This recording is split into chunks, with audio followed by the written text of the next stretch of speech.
bersyukur pagi hari ini buat hari yang baru yang Tuhan beri. Kami percaya Tuhan, kasih dan rahmat-Mu selalu baru setiap hari. Sungguh kami bersyukur Bapa, dan saat ini kami mau datang dengan penuh kerinduan di hadapan-Mu. Karena kami percaya Tuhan, Engkau ada di tengah-tengah kami. Engkau bertahta di atas pujian dan penyembahan umat yang Engkau kasihi Tuhan. Kami mau memuji, kami mau menyembah-Mu dengan segenap hati, dengan segenap jiwa dan dengan segenap kekuatan kami Tuhan. Terima kasih Bapa. Kami percaya Tuhan, di dalam hadirat-Mu ada kekuatan yang baru, ada sukacita, ada kelegaan Tuhan. Kami menghampiri Engkau dengan hati yang penuh kerinduan. Terima kasih Bapa, Engkau yang pimpin ibadah kami Tuhan dari awal pertengahan sampai pada akhirnya. Kami mohon penyertaan-Mu Tuhan, dan kami mau kembalikan semua kemuliaan, hormat dan pujian hanya bagi nama-Mu.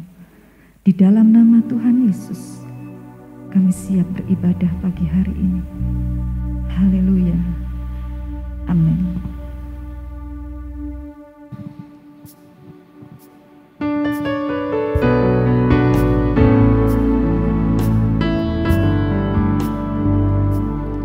Mari kita datang dengan penuh kerinduan untuk memuji dan menyembah, meninggikan nama-Mu. Katakan dengan segenap hati,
dalam kemuliaan yang kudus. Ku sembah, ku sembah, ku sembah, ku sembah Engkau Tuhan, Allah kuasa dalam kemuliaan yang kudus.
menantikan Engkau Tuhan. Engkau Allah yang bertahta di tengah pujian kami Yesus. Ku sembah Engkau Allah kuasa dalam kemuliaan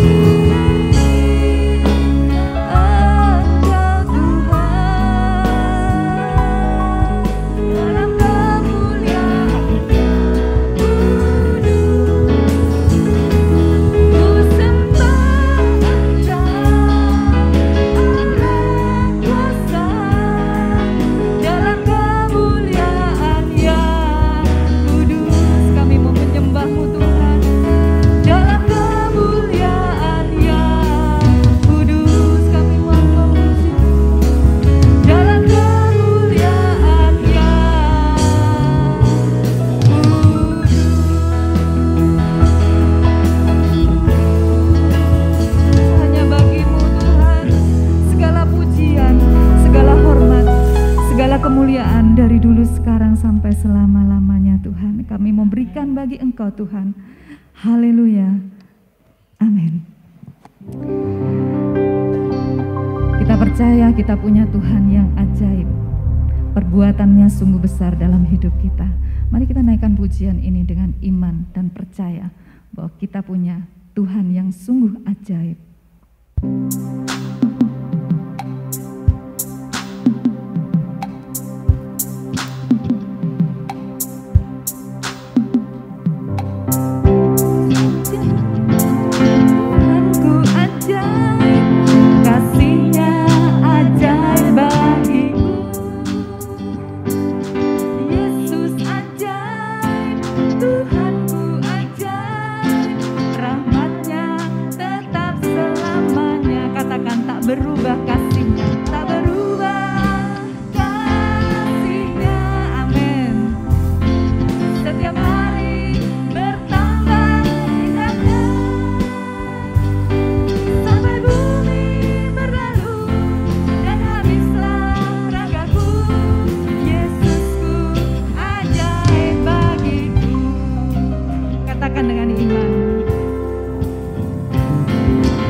mujizat Tuhan.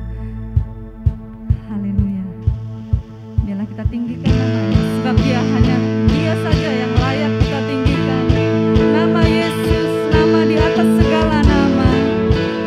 Haleluya. Kami memuji-Mu Tuhan, kami memuji kebesaran-Mu Tuhan.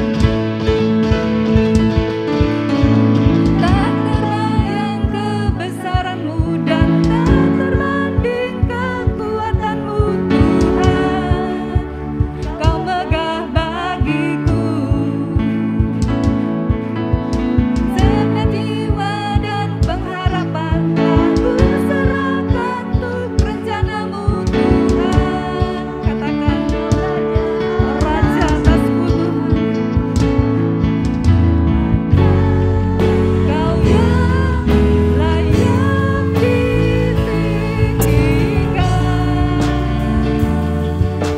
Ajaib Kau Tuhan, ajaib Kau Tuhan, agung dan perkasa.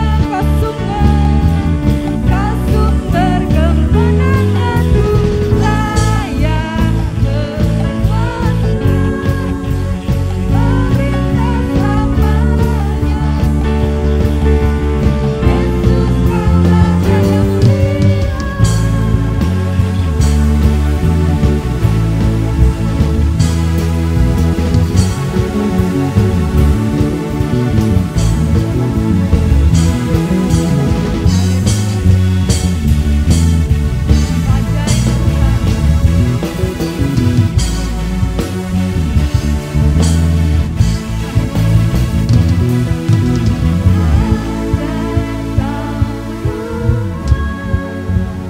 agung dan perkasa. Kau sumber kemenanganku, layak berkuasa, memerintah selamanya. Yesus Kaulah Raja mulia, ajaib Kau Tuhan, agung dan perkasa. Kau sumber kemenanganku, layak berkuasa, memerintah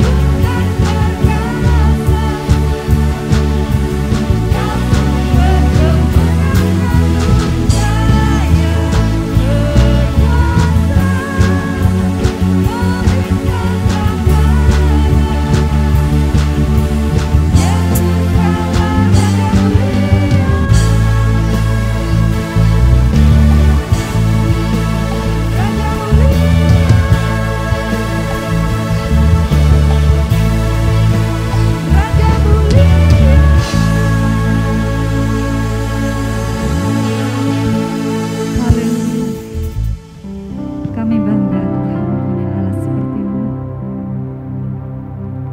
Kami bahagia menjadi milik-Mu Tuhan.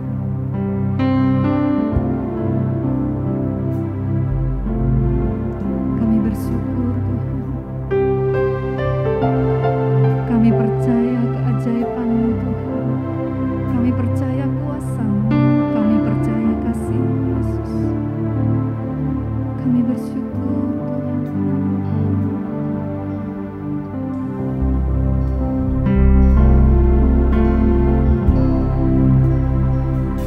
Dialah yang maha tinggi,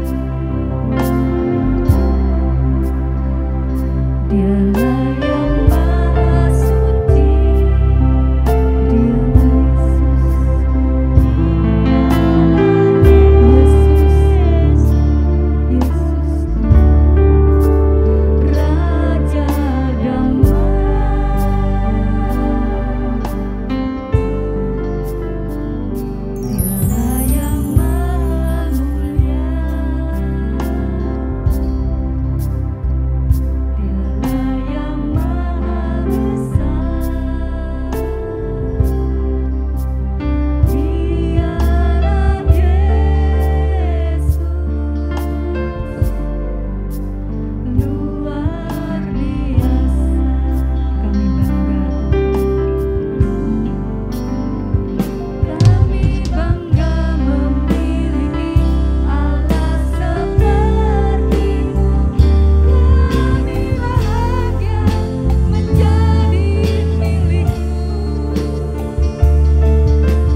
tidak tergoncangkan, Allah yang tidak tergoyahkan, Allah yang tidak berubah. Kami bersyukur Tuhan dan berterima kasih juga pagi ini kami masih diberi kesempatan untuk menyembah, meninggikan Kau Tuhan di atas segala Tuhan, yang lebih daripada apapun ya Tuhan. Terima kasih Tuhan. Dan kami mau mendengarkan firman-Mu pagi ini. Kami mau diberkati, kami mau diteguhkan ya Tuhan. Dan biarlah kuasa firman itu akan mengubah kehidupan kami menjadi lebih baik. Terima kasih Tuhan. Ucap syukur. Dalam nama Yesus kami sambut kebenaran firman-Mu. Haleluya. Amin. Silakan duduk. Shalom Bapak Ibu Saudara yang dikasih Tuhan. Jemaat yang mungkin ada beribadah di rumah-rumah juga. Saya berharap yang beribadah di rumah juga bisa meluangkan waktu, berfokus untuk mendengarkan firman Tuhan. Juga ketika beribadah, sungguh-sungguh beribadah, ya, tidak sekedar nonton ibadah, ya, tapi saya berharap jemaat yang di rumah-rumah juga ikut beribadah dengan segenap hati. Mari pada pagi hari ini saya mengajak kita belajar tentang sebuah perubahan, ya, perubahan, ya. Bapak Ibu Saudara yang dikasih Tuhan, kita tahu di dunia ini nggak ada apapun yang tidak berubah, ya. Gak ada apapun yang tidak berubah. Yang tidak berubah itu hanya Allah dan firman-Nya. Dan itu ditegaskan, dituliskan dalam kitab Ayub pasal 23 ayat 13 dikatakan, tetapi ia tidak pernah berubah. Siapa yang dapat menghalanginya? Apa yang dikehendakinya dilaksanakan juga. Dalam Ibrani 13 ayat 8 juga dikatakan, Yesus Kristus tetap sama. Baik kemarin maupun hari ini dan sampai selama-lamanya. Tadi kita nyanyikan pujian, tak berubah kasih-Nya. Tapi bukan hanya kasih-Nya yang tidak berubah. Kuasanya, kepribadiannya, apapun yang melekat pada diri Tuhan tidak berubah. Yesaya 40 ayat 8b dan 1 Petrus 1 ayat 25 mengatakan bahwa firman Allah itu juga tidak berubah. Tetap untuk selama-lamanya. Kan di dalam kitab Wahyu dikatakan orang yang menambah atau mengurangi sesuatu dari perkataan kitab nubuat ini, Allah akan mendatangkan malapetaka dan mengambil bagian daripada pohon kehidupan, ya. Jadi Allah kita itu dan firman-Nya, ya, itu tidak berubah, ya. Yang lain akan berubah, pasti berubah, ya. Bahkan perubahan itu akan terus terjadi di semua bidang, ya, di segala bidang, di semua area kehidupan manusia. Semuanya pasti akan mengalami perubahan, ya. Dan kita tahu bahwa pandemi, ya, virus corona ini sudah menggoncang seluruh dunia. Semua kehidupan manusia itu terdampak, ya. Dan hampir semua tatanan kehidupan manusia mengalami perubahan di dalam bidang ekonomi, kesehatan, pendidikan, politik, keagamaan, ya, sosial, kebudayaan juga, ya. Semuanya mengalami perubahan, ya. Dan kita melihat sejak pandemi ini terjadi perubahan yang cukup drastis, ya. Perubahan yang cukup drastis. Dan ini semua menuntut perubahan pola pikir kita. Yang terutama pola pikir. Terutama kita pada tahun ini, ya, kita harus berubah, ya, ya, oleh pembaharuan budi kita, berubah di dalam pola pikir kita. Berubah kemudian ketika pola pikir berubah, kita harus merubah perilaku, merubah gaya hidup, merubah kebiasaan. Ya, semua harus mengalami perubahan, ya, menuntut kita. Kalau kita tidak mau berubah, ya, menyesuaikan, ya, dengan perubahan yang terjadi di sekitar kita, ya kita sendiri akan mengalami kesulitan kalau kita tidak mau berubah. Karena semuanya itu menuntut, harus kita berubah, ya. Perilaku kita, kebiasaan kita, gaya hidup kita tidak bisa lagi sembarangan. Kebudayaan Indonesia yang terkenal dengan, ya, kebudayaannya yang ramah tamah, ya. Ya, itu semua yang kedekatan itu semua harus berubah.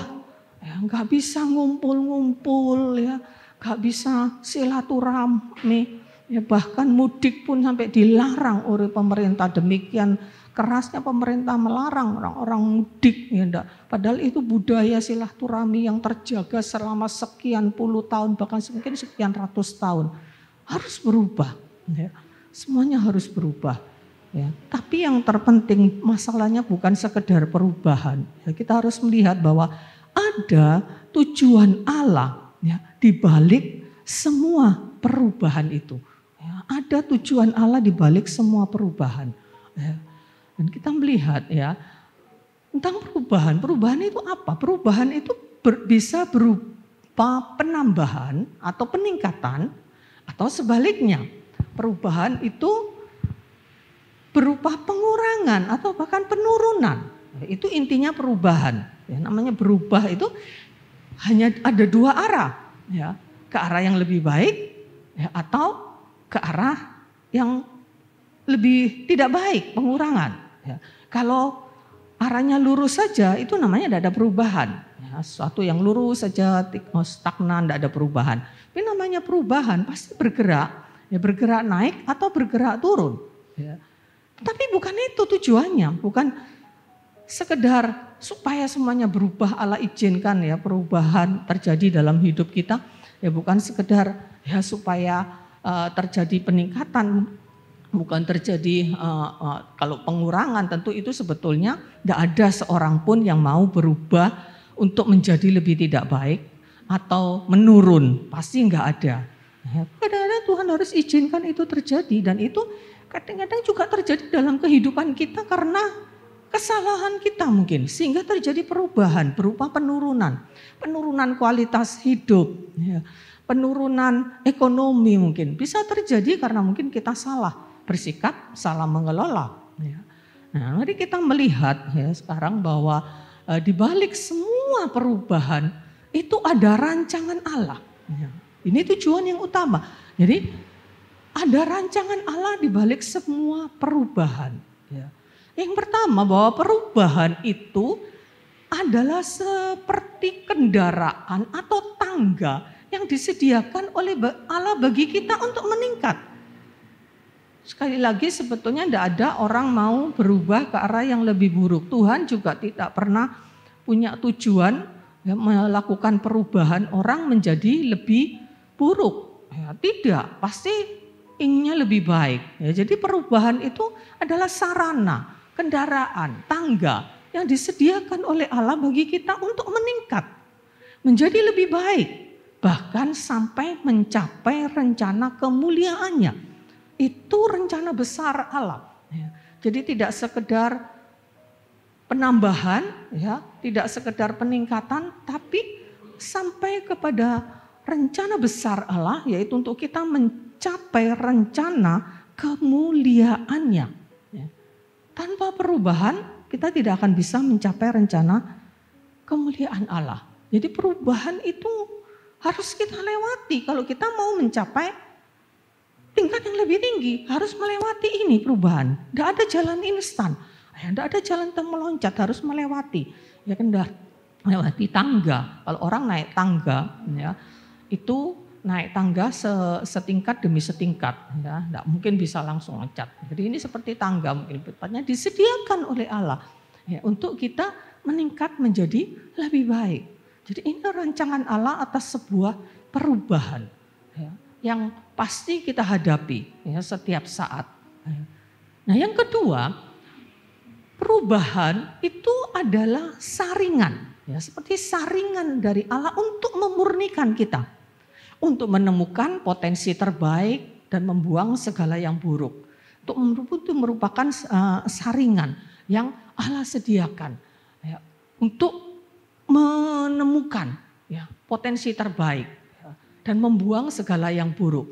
Dalam Matius 3 ayat yang ke-12, ya, di dalam Matius 3 ayat yang ke-12 itu dituliskan bahwa alat penampi ya, itu sudah di tangannya, ia akan membersihkan tempat pengirikannya dan mengumpulkan ya, gandumnya ke dalam lumbung. Tapi debu jerami akan dibakarnya dalam api yang tidak terpadamkan. Ya. kalau kita nampi beras, ya, itu pasti digoncang. Ya. Pasti dia tidak akan diam dalam satu posisi, dia harus digoncang. Ya. Untuk terjadi penyaringan, ya, penyaringan. Debu, jerami, ya, terbang atau karena lebih ringan bobotnya, ya, kalau kita menampi beras, ya, yang tertinggal, ya, adalah yang kita inginkan ada, ya, yang lain supaya dengan penampian itu supaya yang tidak kita inginkan itu terbuang. Ya. Nah, Tuhan mengumpamakan dalam Matius 3 ayat 12 itu bahwa ada penampian, ya, dan penampian itu lewat apa, ya, atau saringan, ya, itu untuk memurnikan kita, ya, lewat masalah ini, perubahan-perubahan yang kita alami dalam kehidupan kita. Jadi ini rancangan Allah untuk sebuah perubahan.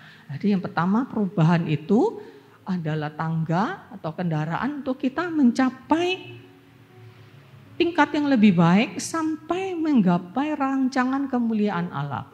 Yang kedua, perubahan itu seperti alat penampi atau saringan untuk memurnikan kita, untuk menemukan potensi terbaik kita, ya, dan membuang segala yang buruk.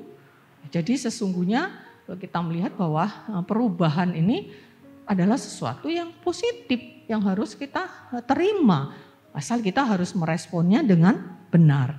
Nah, kemudian kita melihat, ya, filosofinya perubahan, ya, filosofi dari sebuah perubahan.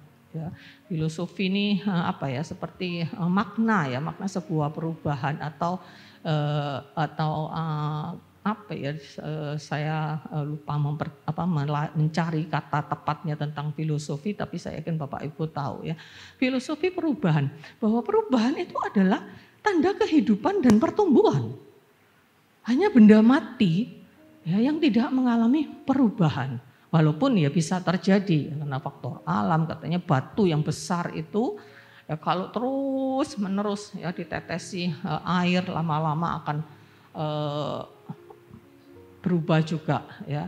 Ya, itu bisa terjadi karena tekanan suatu benda, ya, kalau dibanting, ya, dia akan mengalami perubahan, tetapi tidak akan mengalami pertumbuhan, ya. Nah, kalau perubahan itu juga berupa peningkatan pertumbuhan, itu tanda kehidupan, ya, tanda kehidupan. Benda hanya benda-benda hidup yang mengalami pertumbuhan, ya, seperti pohon, ya, dari biji yang ditanam, yang muncul kecambah terus bertumbuh. Ya. Ini adalah sebuah perubahan dan merupakan tanda sebuah kehidupan. Ya. Kemudian perubahan itu dinamika kehidupan. Kalau tidak ada perubahan, kehidupan yang monoton demikian saja, ya, pertama tidak akan mencapai peningkatan, dan yang kedua juga mendatangkan kejenuhan. Ya. Jadi perubahan ini sebuah dinamika kehidupan, ya, yang tentu kalau kita menyikapi dengan benar ini akan mendatangkan satu kegairahan, ya, bisa mendatangkan semangat, ya, di dalam kehidupan kita. Kalau kita melakukan sesuatu cuman secara rutinitas saja, itu akan menimbulkan kebosanan. Karena itu di dalam rutinitas kita, pagi bekerja, kita harus memberikan nilai positif di dalam rutinitas kita supaya menjadi sebuah dinamika. Ya.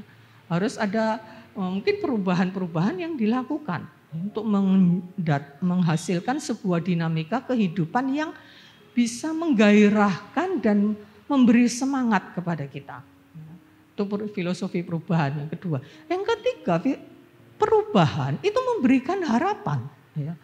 Perubahan itu memberikan harapan. Jangan mengharapkan sesuatu menjadi lebih baik kalau kita tidak mau berubah, kalau kita takut dengan perubahan, kalau kita tidak mau berubah, ya jangan mengharapkan sesuatu yang lebih, ya, karena ya, harapan itu timbul karena adanya perubahan. Jadi perubahan itu memberikan harapan, ya. Dan yang selanjutnya bahwa perubahan itu menuntut kita untuk berubah gitu loh. Ya, jadi perubahan itu mau tidak mau menuntut. Ya, ada sebuah tuntutan dalam sebuah perubahan, kita harus berubah dan karena itulah bisa mencapai satu harapan. Ya. Kalau ada harapan ya dan kita tidak berusaha ya untuk mencapainya, ya tidak sekedar tinggal harapan. Ya. Harapan itu harus, kalau kita punya harapan sesuatu kan pasti kita rindu untuk mencapainya. Ya. Nah, bagaimana kita mencapai harapan itu? Ya pasti ada hal-hal yang harus kita sikapi, ada hal-hal yang harus kita lakukan, yang menuntut kita untuk berubah sehingga harapan itu tercapai. Nah kita akan melihat kemudian karakteristik sebuah perubahan. Ya. Perubahan ini punya karakteristik bahwa perubahan itu nampak begitu misterius, ya, begitu misterius, tidak mudah untuk dipegang. Ya. Ada situasi yang tiba-tiba berubah dengan pandemi ini bisa dikatakan sebuah perubahan yang drastis, yang perubahan yang cepat, ya, menuntut kita harus berubah. Ya. Situasi yang aman, dunia kita bebas kemana-mana, tiba-tiba kita bisa dihalangi, kita tidak boleh pergi kemana-mana, ya, tidak mudah untuk kita pergi kemana-mana, ya. Dan mungkin kita bisa mengalami banyak perubahan di dalam ekonomi, pekerjaan, ya, terdampak begitu drastisnya. Usaha, orang yang punya usaha tour and travel itu begitu pandemi itu tidak mengalami kemerosotan sedikit demi sedikit, langsung bers tutup. Ya.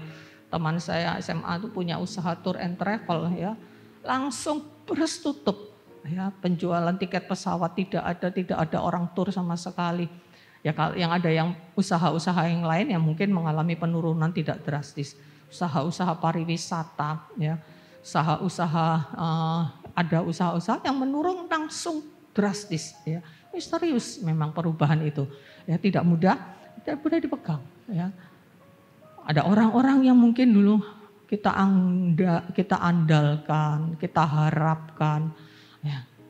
Tapi kemudian ada situasi yang berubah. Ada orang-orang mungkin yang kita anggap baik, ya, tiba-tiba berubah. Ya. Ada orang-orang yang mungkin selama ini ya kita cukup dekat dengan kita, dia berubah mungkin, atau kita bisa berubah, kita juga bisa mengalami perubahan seperti itu.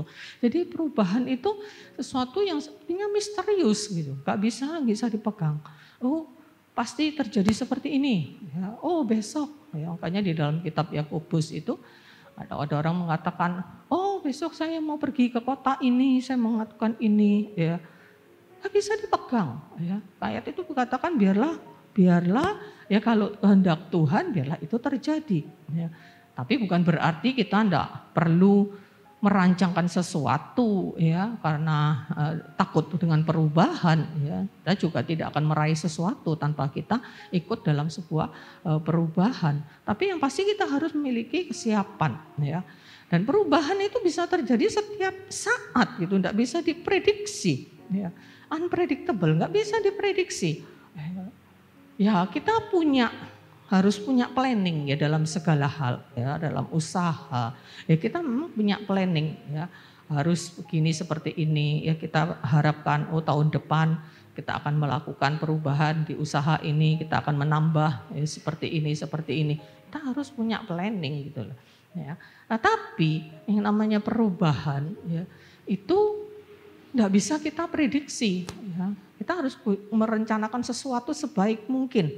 Ya. Tetapi kita tidak bisa memegang bahwa ini tidak akan berubah, ya, tidak bisa. Ya. Karena ya itu tadi ada satu kendali Tuhan ya yang mengizinkan segala sesuatu, ada rancangan Tuhan di balik semua perubahan. Jadi perubahan itu bisa terjadi setiap saat, ya tidak bisa kita prediksi kapan ya akan terjadi perubahan. Sekalipun kita harus merencanakan sesuatunya dengan baik. Ya kita berharap bahwa mungkin usaha kita mengalami perubahan ya setelah ini tahun depan mungkin ada ini kita harus ya, tetapi kita tidak bisa memegang ya bahwa tidak ada perubahan dari rencana kita. Rencana kita bisa terjadi perubahan secara drastis ya dan setiap saat ya karena sebuah perubahan ya. Nah, perubahan itu membutuhkan waktu ya. Ada yang drastis memang, seperti saya katakan tadi, ada sesuatu yang Tuhan izinkan mengubah secara drastis ya. Tapi ada juga perubahan yang membutuhkan waktu. Seperti minggu lalu kita belajar, 2 minggu yang lalu Bapak Gembala menyampaikan tentang perubahan karakter. Ya, itu butuh waktu, ya, butuh waktu. Ya, butuh biaya. Ya. Kalau ada perubahan di dalam kebiasaan kita saat ini, ada biaya tambahan. Ya. Kita harus keluar biaya tambahan ya, yang tidak seberapa mungkin kalau untuk masker ya. Tapi untuk seperti usaha yang saya katakan tadi, kalau usaha tour and travel itu bangkrut ya, butuh biaya lagi untuk beralih usaha, ya, beralih usaha ya, butuh biaya, butuh modal lagi, butuh kesiapan, ya, kesiapan kita. Firman Tuhan juga mengatakan bahwa kita ini harus berjaga-jaga setiap saat ya, untuk menghadapi perubahan ini, punya kesiapan, punya kekuatan dan punya kepribadian yang teguh. Ya. Karena perubahan itu bisa membuat orang down. Ya. Orang yang mengalami perubahan secara drastis ke arah penurunan, ya, itu bisa menyebabkan orang itu down, depresi, mungkin bisa mengalami gangguan kejiwaan. Ya. Itu yang dibutuhkan, kita memiliki kepribadian yang teguh. Ya. Kita akan lihat di bagian berikutnya. Ya. Nah, akhirnya tidak semua orang, karena perubahan itu yang begitu misterius, ya, yang butuh waktu, butuh biaya. Banyak orang yang tidak siap menghadapi perubahan, sehingga akhirnya ya mengalami banyak gangguan dalam hidupnya. Dia bisa mengalami depresi, bisa mengalami stres, atau ada banyak dampak lainnya. Ya. Kalau orang itu tidak siap untuk menghadapi perubahan. Ya. Anak itu Bapak Ibu Saudara yang kasih Tuhan, ya, kita ini harus berjaga-jaga senantiasa menghadapi gelombang perubahan yang ada di dalam dunia ini. Ya.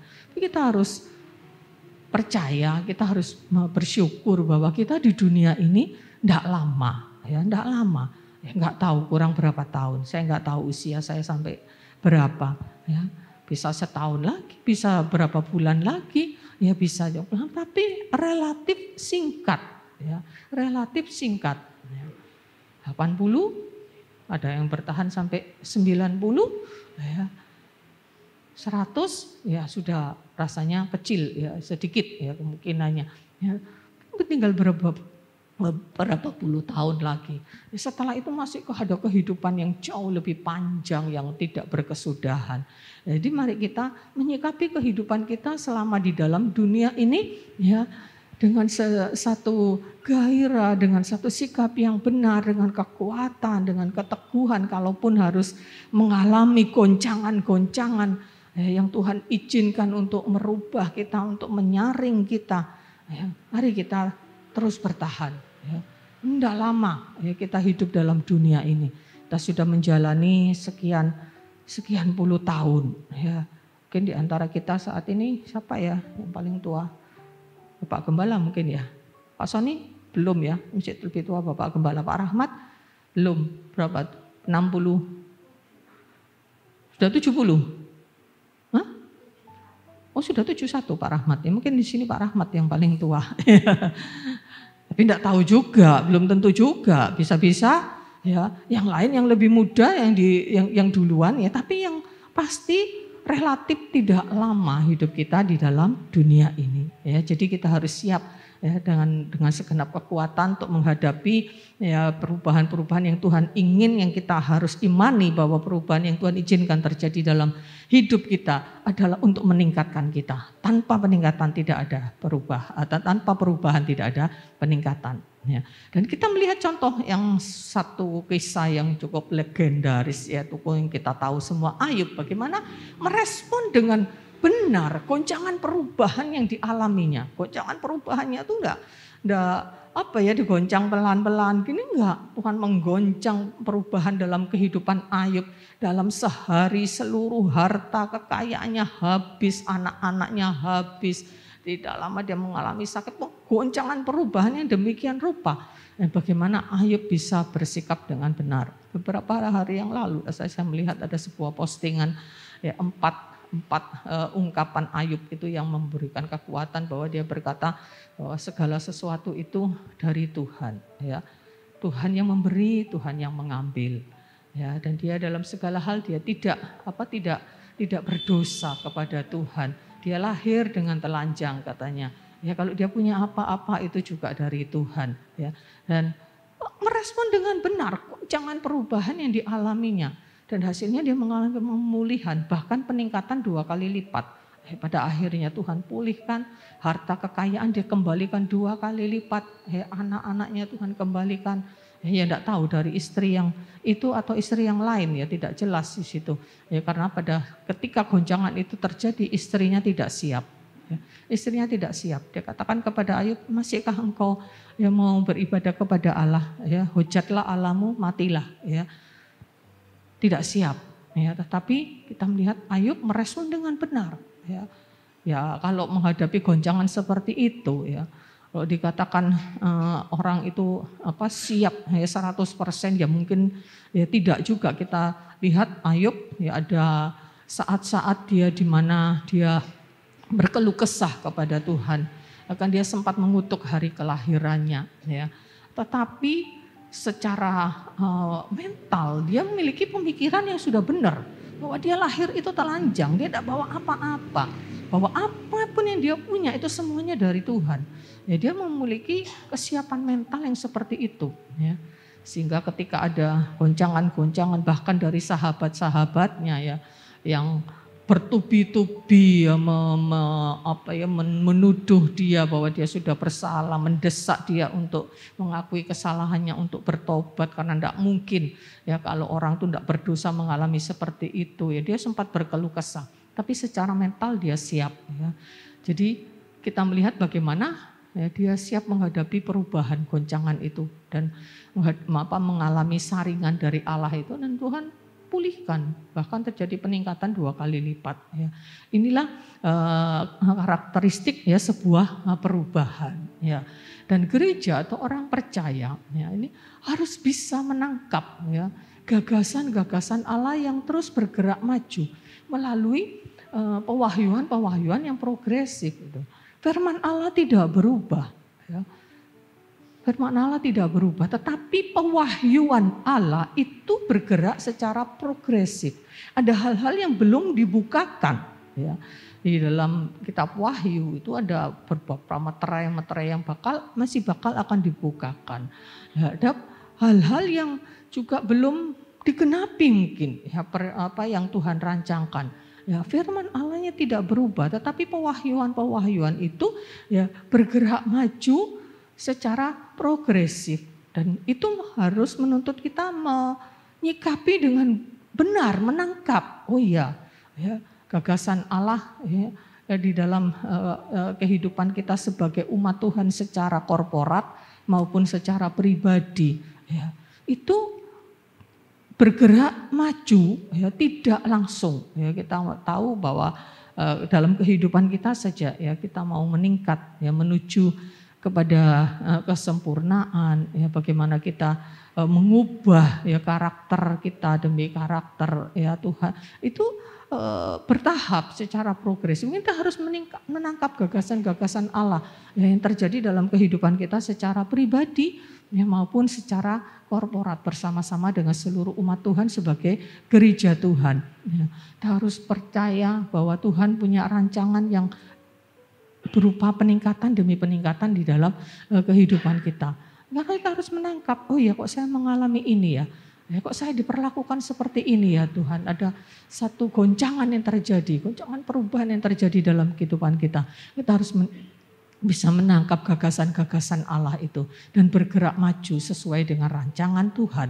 Jadi gereja harus orang-orang percaya ya harus terus bisa terhubung ya dengan Sang pemilik kedaulatan itu yang mengizinkan segala sesuatu terjadi dalam kehidupan kita, dan Allah punya rancangan untuk setiap kita pribadi lepas pribadi. Ini yang harus kita pahami.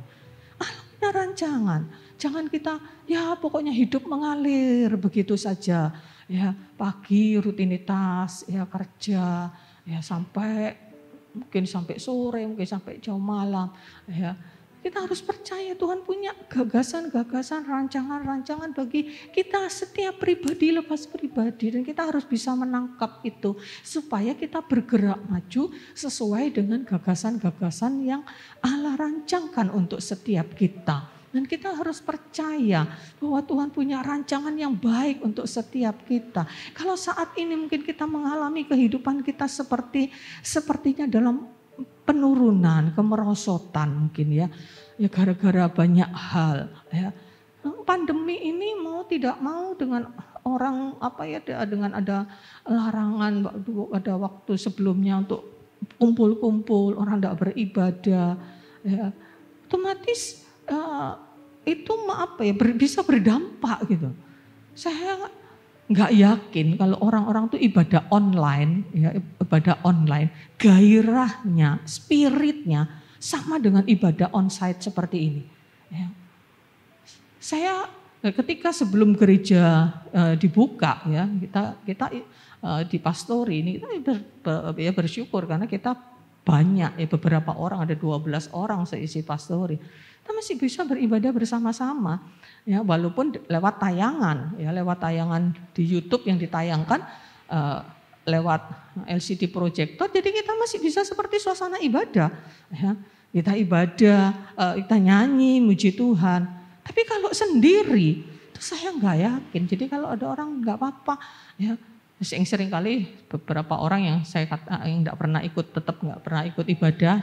Kenapa nggak ikut? Ayo ibadah, enakan di rumah gitu loh. Ya, jadi sekali lagi ya kata enakan itu apa gitu loh maknanya.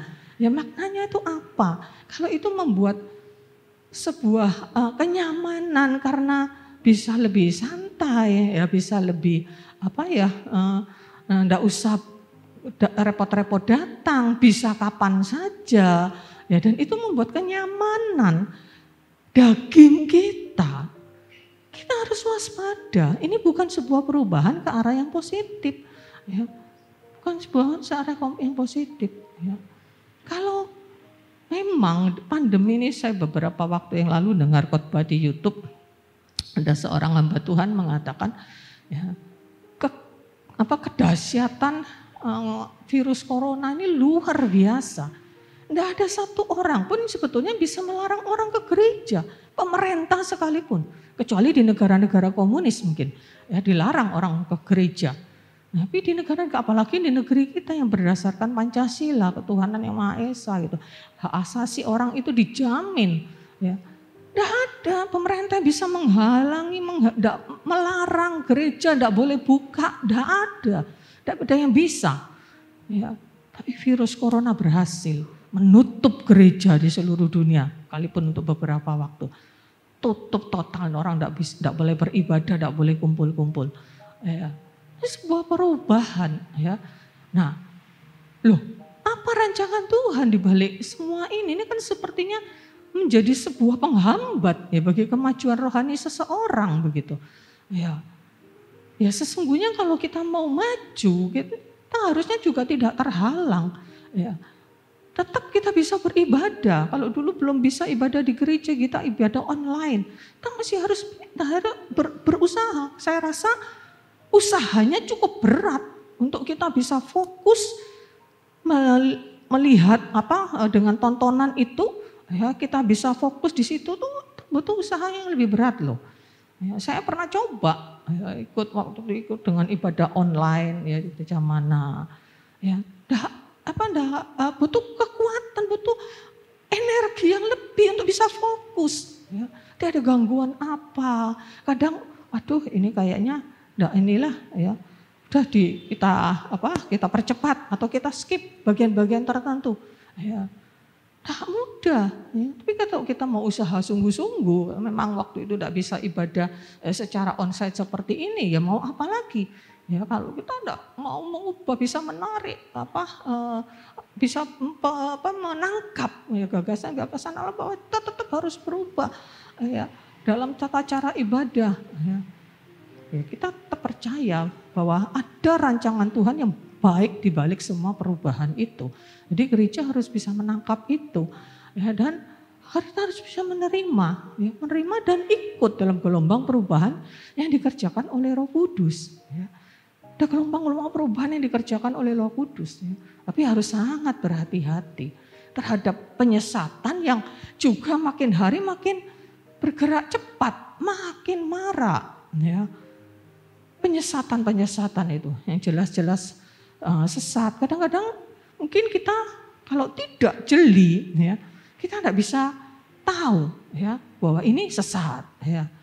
Seperti aliran gereja Tuhan yang Maha Kuasa, kalau orang yang tidak tahu secara detail, ya, apa gagasan mereka, bagaimana mereka kelihatannya seperti sesuatu yang baik, ya, sesuatu yang baik. Mereka mengatakan bahwa Roh Kudus bekerja akhir zaman ini. Ya. Ya, cuman kan di balik semua itu ada penyesatan-penyesatannya. Karena itu kami sudah share ya di grup jemaat, ya, harap itu dibaca. Yang aliran gereja Tuhan yang Maha Kuasa ini. Ya. Ada banyak yang lain, ya, itu hanya baru sebagian kecil, mungkin ada banyak akhirnya penyesatan-penyesatan. Ya. Juga dengan sekarang ini kebebasan orang untuk beribadah, ya, tidak bisa dibatasi dengan gedung gereja ini, ya. Mereka bisa ibadah dengan secara online dengan mengikuti ibadah di mana saja juga, ya. Itu juga tetap harus berhati-hati. Hamba Tuhan, pendeta yang ya dikatakan pendeta besar mungkin sekalipun, ya, itu juga belum sempurna gitu. Ya. Ada mungkin hal-hal yang enggak sesuai mungkin penafsirannya dengan apa yang firman Tuhan maksudkan mungkin. Ya kami juga ya, belum sempurna gitu.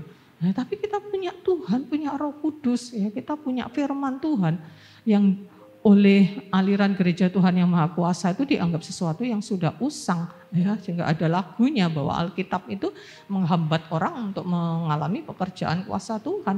Ya, bagi orang yang diselamatkan itu adalah orang yang percaya kepada pemberitaan yang baru yang di luar firman Tuhan, itu kata mereka, ya.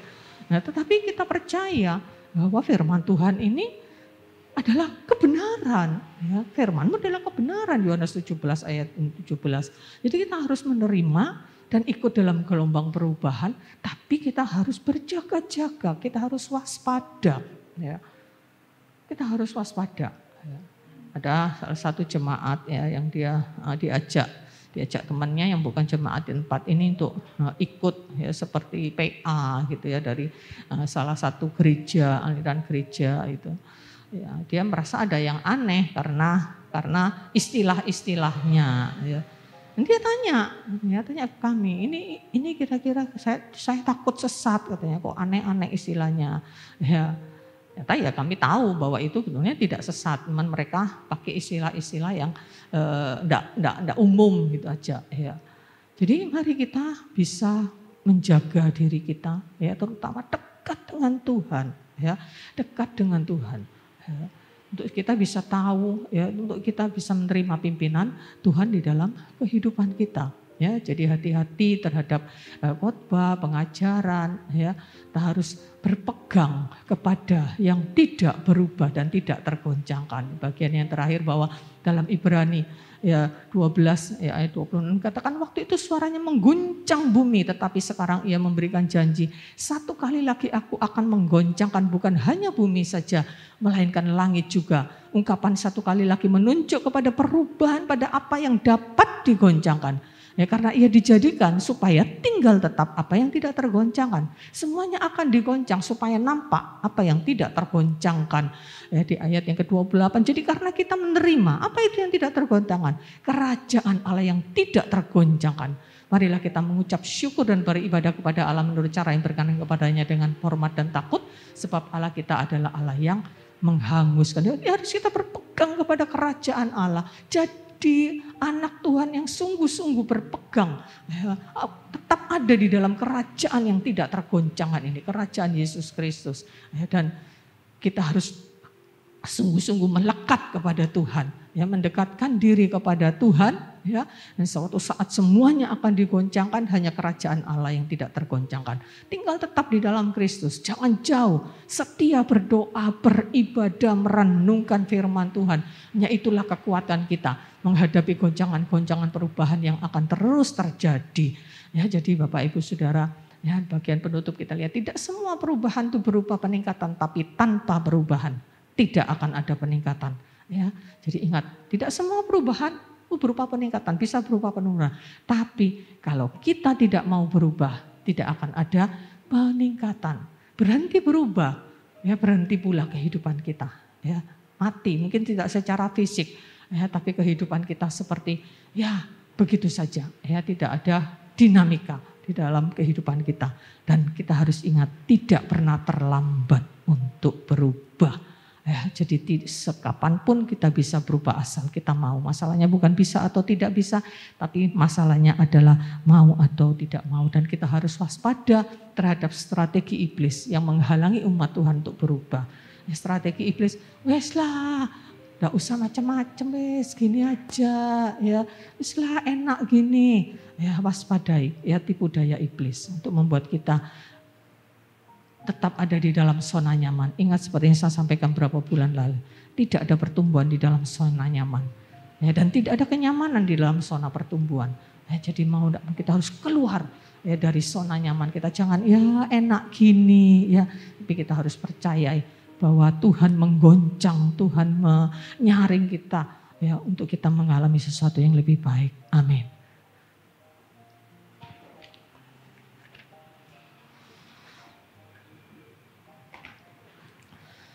Kita katakan dengan pujian ini, Tuhan betapa dahsyat Engkau Tuhan. Tuhan yang tidak berubah, ya, yang tidak tergoncangkan itulah Tuhan kita.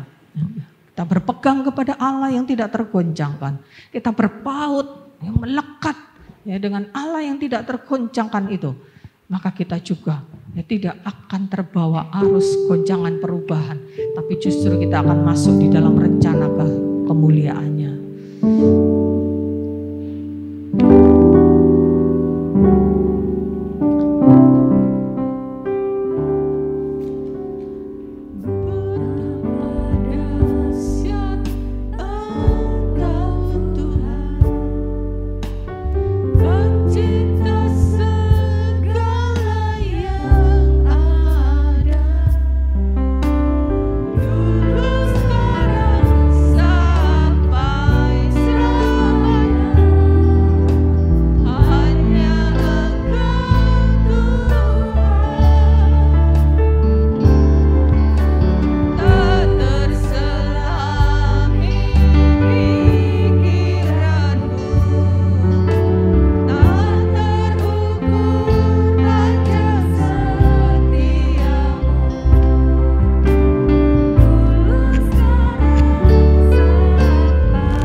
goncangan apa mungkin yang sedang kau hadapi saat ini. Tapi mari berpikiran seperti pikiran Kristus. Ya. Kita berpikir positif bahwa goncangan yang mungkin kau alami saat ini adalah sarana Tuhan untuk meningkatkan kau, bukan untuk kau mengalami penurunan. Jadikan itu sebagai tangga untuk kau mencapai sesuatu yang lebih baik. Tak goncangan apapun, goncangan ekonomi, goncangan kesehatan, goncangan apapun dalam keluarga,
ya Tuhan.